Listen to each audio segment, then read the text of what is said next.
Hello, and welcome to the definitive guide on what classic literature to read based on the state of your love life. Why classic literature, you might ask? Because if you're going to spiral and become delusional, you might as well do it with a literary flair.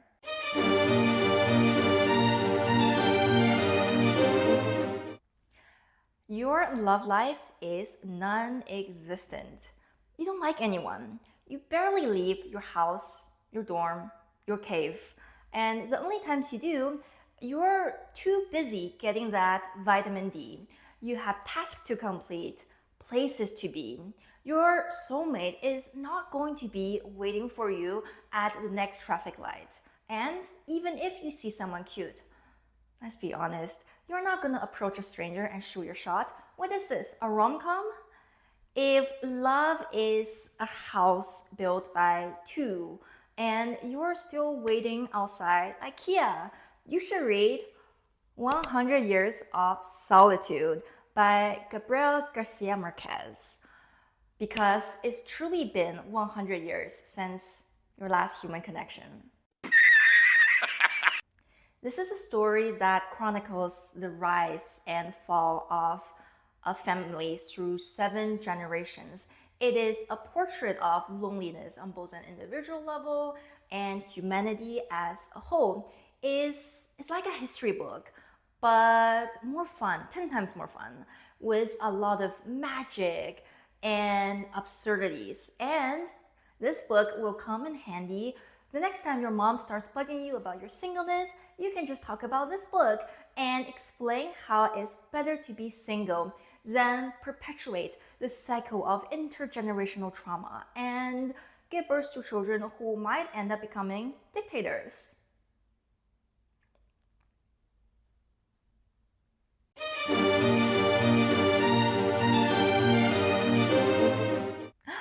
Ooh la la, you got a crush. It might be someone you're talking to on the apps. It might be a classmate, a co-worker, a former classmate, a friend, that cute barista at your favorite coffee shop, your sister's boyfriend, supervisor. This person may or may not know your existence. It doesn't matter. You're already on full Delulu mode. You're imagining fake scenarios with them and Googling them on the internet, going through their Facebook, LinkedIn, Instagram. Before any physical contact, you've already pictured moving to Barcelona with them or the Alps and racing goats together. If this sounds like you, then you should read The Great Gatsby by F. Scott Fitzgerald. Here is a man who understands you deeply, your joy and sorrow, who yearns just as much as you do, perhaps, maybe, probably more than you do. He is the king of the delusionals, throwing lavish parties every week, all because he's hoping that his crush might one day walk through the doors. Be honest, if you had the money, you would do the same. He's not really in love with her. No, he's in love with the idea of her. He's in love with his own dream. And he's using everything he's got to chase after that dream. And you know what? Maybe the chase is the most exciting part of the process. Maybe the real treasure was the imaginary dates we planned along the way.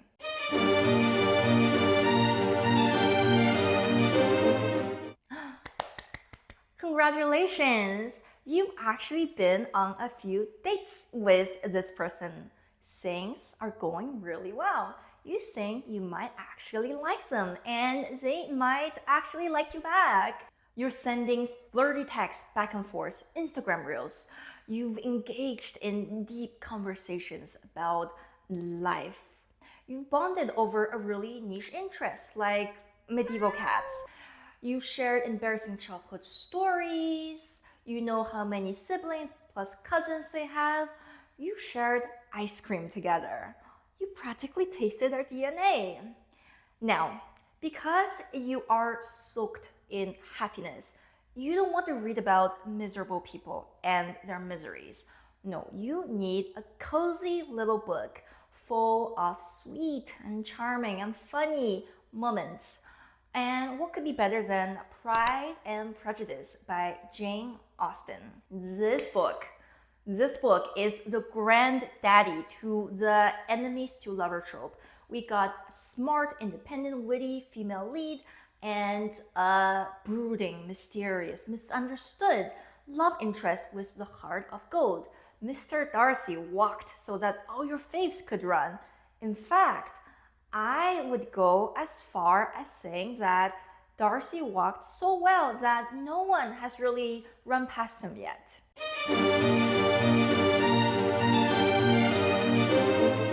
So, you've done things. Wink, wink. All the couple things that couples do, but you're not in a relationship yet. Not officially. Because you guys haven't had the exclusivity talk. Oh, and you're dreading that talk. Because once those words leave your mouth, you can't take them back. You can't just say, oh, I'm kidding, let's continue what we were doing before and order takeout. No. It doesn't work like that. And what if they don't want to be your boyfriend or girlfriend? Let's pause for a sec.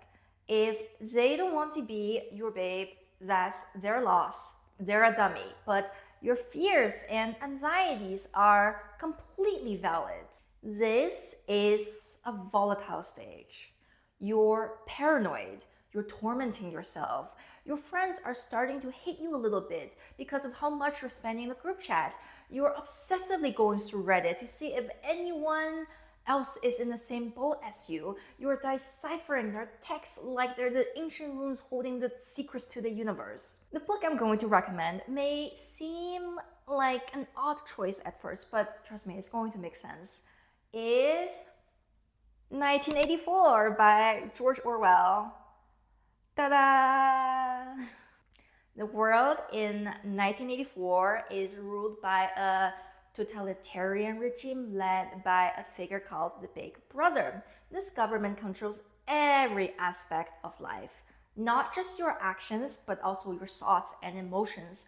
People live in a constant state of fear and paranoia and despair. They're worried of committing thought crimes, which are any thoughts that deviate from the ideologies of the Big Brother. It could be as simple as thinking, oh, the cafeteria food sucks, and you could get vaporized. Is hell. And that's what a situationship is hell. You're worried about saying the wrong things. You're afraid of truly expressing yourself. You don't want to appear clingy. You don't want to seem needy. Does this person actually like me, or are they just using me to make them feel better about themselves?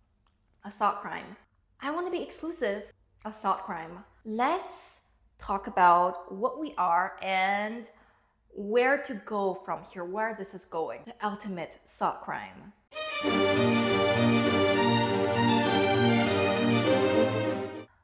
The honeymoon phase. Everyone loves the honeymoon phase. Love is beautiful. Love is all-consuming. Love is blinding. You are inseparable from your special person. You feel silly and wise and light on your feet. You feel like you've already unlocked the secrets to the universe after drifting in the Milky Way of their eyes. You don't have the energy to read an 800-page novel about some dude on a revenge journey, a whale hunting journey, a spiritual journey, a war journey. You barely have the energy to get out of bed. What you need is a spicy book, and I got just the one for you.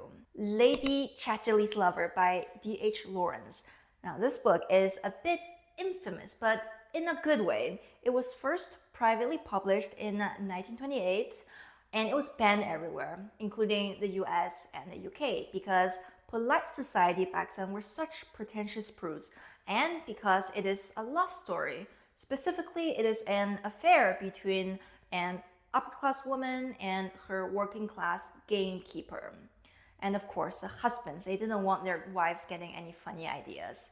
It wasn't until 1960 that the unabridged version of this book was published, and this was only after a court trial where the defense argued that the book had literary merits and wouldn't corrupt the public. Don't worry, no one's getting corrupted today. The content of this book is not that scandalous by today's standards. You read smuttier fanfics. Why you should read this book? Because of its poetic language.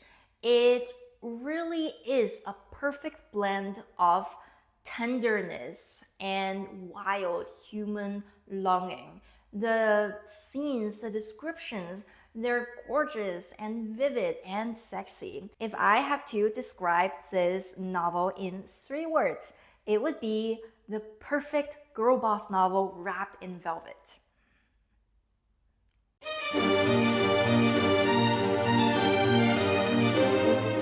The Breakup. Oh, the Breakup. So, the breakup. Ooh, the breakup. Every relationship is different, so every breakup is different. But most breakups can be classified under 2 groups: the apocalypse and the wasp sting. The apocalyptic breakups, they're world-shaking, crying yourself to sleep every night. You don't even want to brush your teeth because brushing your teeth reminds you that you're never going to kiss that person again. In fact, everything reminds you of that person. Eating, sleeping, breathing, walking, everything. You lost the sun that your Earth was orbiting around, and now you're collapsing inward. On the other hand, we got the wasp sting. Now, this also hurts. The moment it happens, it hurts. But as the day goes on, more than anything, you start feeling really annoyed because it's an inconvenience. It's distracting. It's really getting on your nerve. But look on the bright side. Now you got yourself an excuse to buy yourself an extra large bubble tea, binge a show without feeling guilty, splurge on products you don't actually need, but bring euphoria to your little overconsumer soul. Whether you are going through an apocalypse or wasp sting, I just want to let you know that you are loved. And I'm going to recommend 2 books. Yes, 2 books this time. The first one is Crime and Punishment by Dostoevsky, and the second one is The Little Prince. In Crime and Punishment, the protagonist is the ultimate emo boy. He's stuck in his head, he's antisocial, he's refusing help. He believes that he's alone in his suffering. He oscillates between a grandiose sense of superiority and utter self-loathing, convinced that he's extraordinary and also a piece of trash. Reading this book will feel cathartic. It will remind you that no matter how bad things may seem right now, this guy has it worse than you. When it comes to The Little Prince, I have nothing but love for this book. If you've never read The Little Prince, go read The Little Prince right now. No, actually, finish watching this video and then go read The Little Prince. Ignore the title of this video. It doesn't matter the status of your relationship. It doesn't matter if you're single, if you're divorced, if you're married, if you're only into fictional characters, if you're in a situationship, a confusionship. This book is for everyone. It is a powerful and gentle reflection on the child you once were, the adult you've somehow become, and all the people and places you loved and lost along the way, all the lessons you learned, how you carry them all with you as you keep moving forward. Because life is one big adventure and you never know who you are going to meet next.